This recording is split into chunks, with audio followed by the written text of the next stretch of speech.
নির্বাচনের মধ্য দিয়ে বিএনপির বিজয়ে উৎসবের জোয়ারে ভাসছে প্রবাসী সমর্থকরা। প্রথমবারের মতো পোস্টাল ব্যালটের মাধ্যমে ভোট দানে অংশ নিয়েছে কাতারের ৬৫,০০০-এরও বেশি প্রবাসী। নতুন সরকারের কাছে বিমানবন্দরে হয়রানি বন্ধ, শ্রমবাজারে বাংলাদেশি কর্মীদের আরও বেশি সুযোগ তৈরির মতো প্রত্যাশা প্রবাসীদের। ত্রয়োদশ জাতীয় সংসদ নির্বাচনে বিএনপির নিরঙ্কুশ সংখ্যাগরিষ্ঠতা ও সরকার গঠনে প্রতিক্রিয়া জানাচ্ছেন বিভিন্ন দেশের প্রবাসীরা। নতুন প্রধানমন্ত্রী ও সরকারের কাছে একরাশ প্রত্যাশা মধ্যপ্রাচ্যের দেশ কাতারের প্রবাসীদের।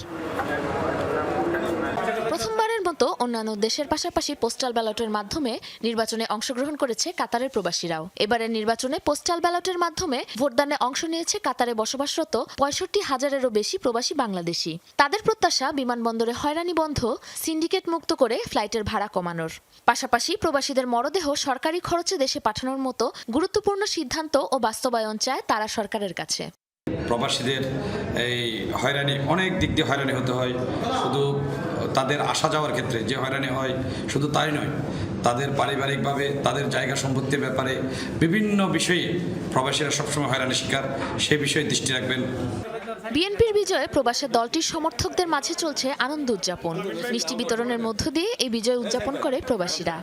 প্রবাসীতে যে মানুষগুলো মারা যায়, যাতে বিনা খরচে সরকারি খরচে যেন লাশগুলো বহন করা হয়, এবং টিকিটের যে সিন্ডিকেট আমরা অতীতে দেখে আসছি, এই সিন্ডিকেটটা যাতে পরবর্তীতে নতুন সরকার যাতে এটাকে সিন্ডিকেটটা যাতে না হয়, টিকিটের দাম যেন কমিয়ে দেয়, এই প্রত্যাশা রাখছি।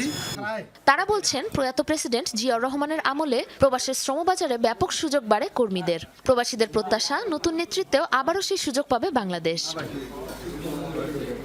সাবরিনা নুসরাত, যমুনা নিউজ।